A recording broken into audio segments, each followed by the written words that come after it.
So students, now we are going to start with the next decision, that is financing decision.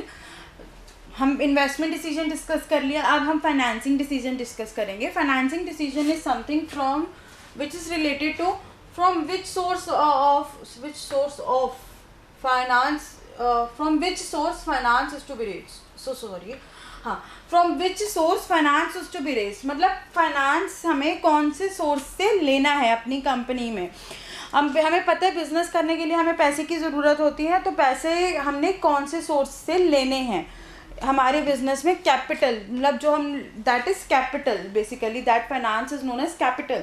हमने capital कहाँ से लेनी है, clear. अब हम लोग इससे रिलेटेड जो डिसीजन लेते हैं that is something financing decision. So what is now let us discuss it's concept. From which source capital is to be raised, it is similar something I have written same thing कि एक ही चीज मतलब कि हम लोग कौन से source से हम लोग कैपिटल को अपनी कंपनी की कैपिटल को रेज करेंगे. सोर्सेज हमारे पास दो तरह के होते हैं, ऑनर्स फंड होते हैं या बोरोड फंड होते हैं. और you can say there are two types of finance, you can owners fund and borrowed fund. Owners fund it includes कि जो अपना पैसा बन जाएगा, जैसे इक्विटी शेयर्स या preference shares, these are owned funds, right. And borrowed funds जैसे debentures, loans, ये बोरोड फंड्स है कि इनको बोरो किया हमें वापस भी करना पड़ेगा, राइट. सो अब इनकी अपनी अपनी लिमिटेशन, एडवांटेजेस एंड लिमिटेशंस होती हैं. You have learned it in your previous class कि ऑनर्स फंड की क्या कौन कौन से सोर्सेज होते हैं, बोरोड फंड के क्या क्या सोर्सेज होते हैं, ऑनर्स फंड में क्या क्या आएगा, उन सोर्सेज का क्या क्या पॉजिटिव पॉइंट्स होते हैं, नेगेटिव पॉइंट्स होते हैं, बोरोड फंड में कौन कौन से सोर्सेज आते हैं और उनके क्या पॉजिटिव एंड नेगेटिव पॉइंट्स होते हैं.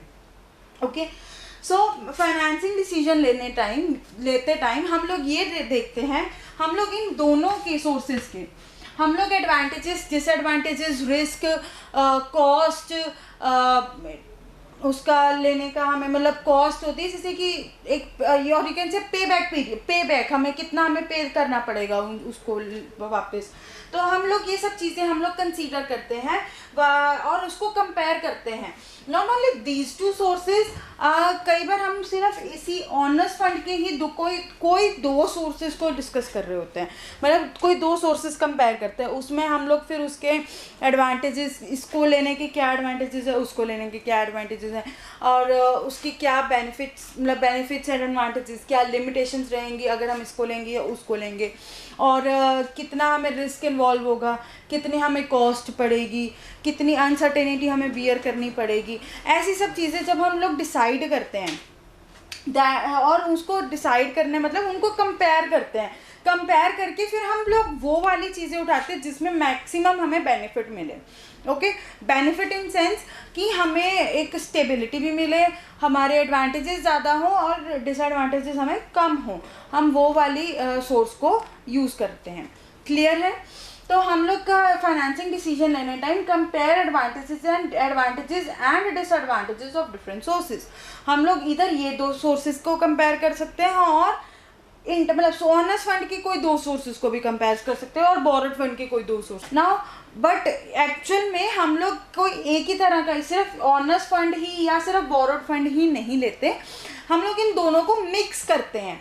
थोड़ा ऑनर्स फंड रखते हैं, थोड़ा बोरोड फंड रखते हैं, जिसको हम लोग डेट इक्विटी रेशियो भी कहते हैं. ये हमारा डेट बनता है, बोरोड फंड से हमारे पास डेट आता है, ऑनर्स फंड से हमारे पास इक्विटी आती है, राइट. हम लोग डेट इक्विटी रेशियो को मेंटेन करना होता है. हम लोग इन दोनों को मिक्स करते हैं. आपने अभी तक बैलेंस शीट्स बनाई होंगी कंपनीज की या P&L वगैरह बनाया होगा, आपने उसमें देखा होगा सिर्फ कैपिटल नहीं होती, लोन्स भी होते हैं उसमें, है ना, होते हैं ना. तो दैट इज समथिंग कि इक्विटी एंड डेट दोनों ही चीज़ें इसमें होती हैं. हम लोग फाइनेंस, जब कंपनी का पूरा फाइनेंस से रिलेटेड स्ट्रक्चर मतलब कैपिटल का स्ट्रक्चर बना रहे होते हैं, कैपिटल कितनी कौन कौन सी लेनी है, दैट इज कैपिटल स्ट्रक्चर. हम लोग कैपिटल का जब स्ट्रक्चर बना रहे होते हैं तब हम लोग दोनों का मिक्स लेते हैं, थोड़ा ये थोड़ा वो, ठीक है. अब कौन सा कितना लेना है, we prefer mix of both sources, यानी ऑनर्स फंड और बोरोड फंड का मिक्स लेते हैं. और एक रेशो होती है कंपनी की, हर कंपनी वैसे एक एप्ट रेशो बना होती है, वो डेट इक्विटी रेशो एक प्रिस्क्राइब्ड रेशो भी होती है, बट हर एक financial manager instead of that prescribed ratio अपनी एक रेशो सेट करता है, 1:2, 2:1, 1:1.5 और 0.5:1, whatever the decision he wants to take, मतलब वो उसके अकॉर्डिंगली देखता है कि अपनी वो एक पहले फिक्स्ड रेशो डिसाइड करता है जो भी उस कंपनी का फाइनेंशियल मैनेजर होता है। फिर उसके अंदर उस कैपिटल स्ट्रक्चर के अंदर जो उसने रेशो डिसाइड कर ली, फॉर एग्जाम्पल उसने 1:2 डिसाइड कर लिया, डेट टू इक्विटी, डेट हमारा 1 रहेगा एंड इक्विटी हमारी 2 रहेगी। For example debt equity ratio हमारी 1:2 उसने डिसाइड कर ली, फिक्स कर ली। अब यानी कि अब जब हमारे पास हम लोग कैपिटल बना ले रहे हैं, इकट्ठी कर रहे हैं, फाइनेंसिंग डिसीजन ले रहे हैं, तो हम लोग उतना ही बोरोड फंड्स लेंगे जिससे हमारी रेशो ये मेंटेन रहे, यानी बोरोड फंड्स 1 रहे और एक ऑनर्स फंड हमारे 2 रहे। कैपिटल हम लोग हो सकता है अगर हमें फॉर एग्जांपल 10 लाख की ज़रूरत है तो 10 लाख का वन पार्ट हम लोग बोरोड फंड्स में से ले लें एंड 2 पार्ट्स उसके हम लोग ऑनर्स फंड में से ले लें। क्लियर है? और just to simplify your calculation, for example there is a need of 15 lakh, we will divide it into 3 parts. That means 5 lakh will be borrowed fund and 10 lakh will be owners fund, because we have set this ratio 1:2 is debt ratio equity is owners fund and debt is borrowed fund, मतलब equity debt की double होगी। तो हमारी total of requirement हमारी 15 लाख थी, 10 लाख उसमें से हमारा ऑनर्स फंड में से आएगा एंड 15 लाख हमारा बोरोड फंड में से आएगा। जो ये है ना, ये कैपिटल स्ट्रक्चर है। ठीक, तो कैपिटल स्ट्रक्चर की क्या रेशो डिसाइड करी हुई है डेट इक्विटी की, उसके अकॉर्डिंगली भी वो डिसीजन लेगा। क्लियर है? समझ आ गया? 2 सोर्सेज हैं, एक डेट बनाता है, एक इक्विटी बनाता है, दोनों को कंपेयर करना है, दोनों के अपने सोर्सेज को भी कंपेयर करना है, जो हमें मैक्सिमम बेनिफिट देगा या जिसके सबसे ज़्यादा एडवांटेजेस होंगे हम वो वाला सोर्स लेंगे एंड इसका डिसीजन कितना कौन सा लेना है वो हमारी डेट इक्विटी रेशो पे भी डिपेंड करता है। Now what are the factors that affect financing decision. Financing decision करते टाइम हमारे कौन कौन से फैक्टर्स हमारे इफेक्ट करते होते हैं। First is cost and risk. सबसे पहले तो जिसकी कॉस्ट कम होएगी, मतलब कॉस्ट ऑफ बेयरिंग, मतलब कॉस्ट हमें जब उसको अवेल करना होता है, यानी कि हमने फाइनेंस रेज करना है, उसकी एक कॉस्ट होती है। जिसकी कॉस्ट कम होएगी हम वो वाला रहेंगे एंड जिसमें रिस्क कम होएगा हम वो वाला फाइनेंस चूज करेंगे। It was very simple. Next is cash flow position. If a company is enjoying steady cash flow, मतलब एक जैसा ही कैश फ्लो है, इतना ही मतलब ऑलमोस्ट सेम सा ही रहता है, उतना इनफ्लो रहा उतना ही आउटफ्लो रहा है, हर साल उतना ही इनफ्लो आउटफ्लो की रेशो चल रही है हमारी, और वो स्टेडी कैश फ्लो है उनका। Then if there is steady cash flow then company will go for borrowed funds. ठीक है, company will go for borrowed funds, मतलब क्यों डेट की तरफ जाएगी कंपनी, बिकॉज डेट जब हम लेते हैं तो हमें उसका प्रिंसिपल भी वापस करना होता है। इंटरेस्ट तो पे करना ही होता है, प्रिंसिपल भी वापस करना होता है। जब हमारे को पता है हमारे पास हर साल इतने पैसे आते रहेंगे तब ही हम डेट को ले सकते हैं। जब हमें पता ही नहीं कि हमारे पास इतने पैसे हर साल वापस आएंगे या नहीं आएंगे, या इतना पैसा हमारे पास होगा ही होगा, कैश फ्लो इतना होगा हमारा, तो हम लोग नहीं कह सकते कि हम लोग इतना प्रिंसिपल वापस करते रहेंगे और इतना एक फिक्स्ड अमाउंट ऑफ इंटरेस्ट पे करते रहेंगे। ठीक है, इसीलिए जिन कंपनीज की स्टेडी कैश फ्लो होता है वो बोरोड फंड्स लेते हैं, और with fluctuating cash flows we go for owned fund, हम ऑनर्स फंड लेते हैं। Clear? Next is control consideration. जब कंट्रोल कंसिडरेशन में if you want to retain your control, अगर हमारी इक्विटी शेयर होल्डर्स ज़्यादा आते जाएंगे तो हमें कंट्रोल उनका देना पड़ेगा, क्योंकि उतनी ज़्यादा वोटिंग राइट, मतलब वोटिंग जो है उतनी ज़्यादा बढ़ जाएगी, वोटिंग राइट्स उतनी ज़्यादा डिस्ट्रीब्यूट हो जाएंगे। पहले एक कंपनी के आप ही ऑनर थे, अब आपके 4 लोग और ऑनर हो गए, अब सिर्फ आपकी बात नहीं मानी जाएगी, उन चारों की बात भी सुनी जाएगी, आपका कंट्रोल लूज हो गया। That is something control consideration. Simple. If you want to retain control, you will go for borrowed funds, आप फिर आप अगर आपके पास अपना कंट्रोल आपको रखना है तो आप अपना ऑनर्स फंड नहीं लोगे, फिर आप किसी और को इक्विटी शेयर होल्डर को आने नहीं दोगे। अगर आपको अपना रिटेन रखना चाहते हो, अपने पास रखना चाहते हो, तो आप बोरो कर लोगे पैसे, ठीक है। और इफ देयर इज, और you can say lose, if you want to lose control or you are happy to, or you are okay with distributing your powers, then you will go for owners fund, okay, then you will go for equity, clear।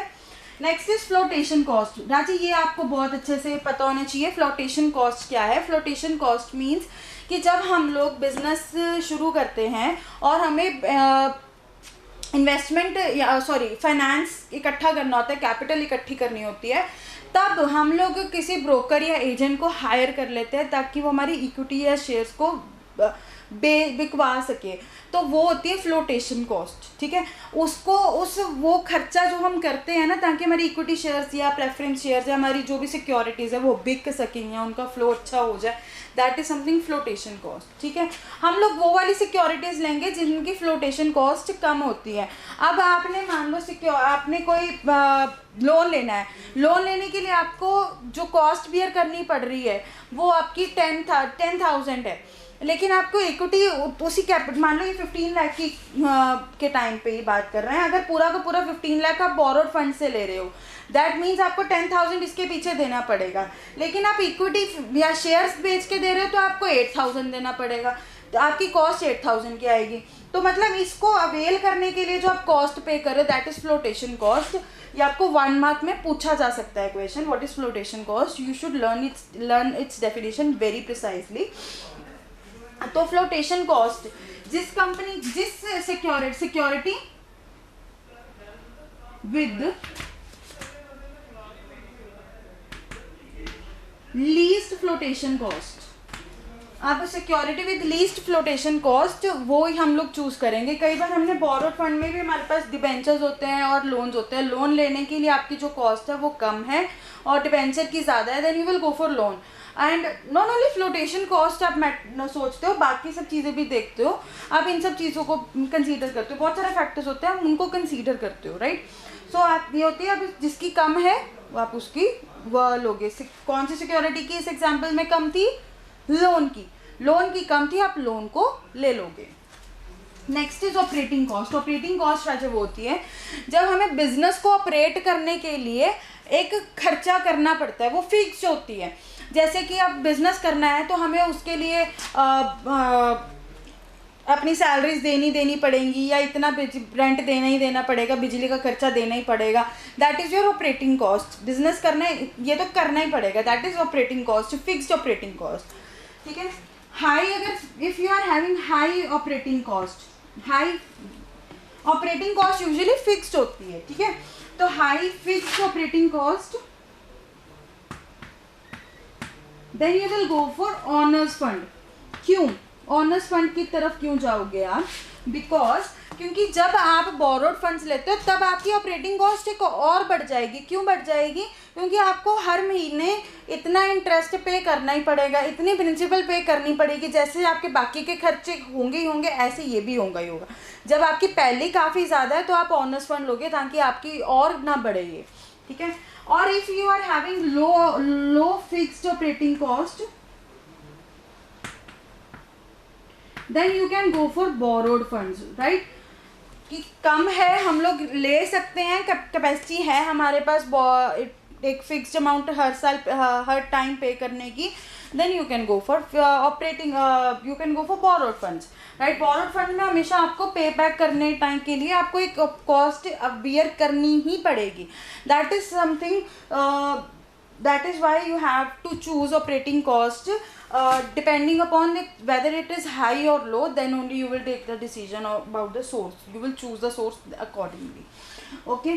this was your financing decision whole, मतलब simply कौन से sources हमने लेना है, कौन से source से लेने, 2 सोर्सेज अवेलेबल होते हैं, बोरोड फंड्स और honours fund and borrowed fund, और उसके कौन कौन से फैक्टर्स अवेलेबल फैक्टर्स इफेक्ट करते हैं, इनको कंसीडर करके हम लोग एक अच्छा डिसीजन ले सकते हैं, राइट। सो अब स्टेडी कैश फ्लो है तो बोरोड फंड लो, फ्लक्चुएटिंग है तो ऑनर्स फंड लो। कंट्रोल रिटेन करना चाहते हो, अपने पास रखना चाहते हो, अपनी पावर्स किसी के साथ डिस्ट्रीब्यूट नहीं करना चाहते तो बोरोड फंड लो। अगर कर सकते हो तो लूज करना चाहते हो control, you are ready to lose, you can go for owners fund. Flotation cost security को लेने की कॉस्ट है, जिसकी कम होगी आप वही वाली सिक्योरिटी लेंगे।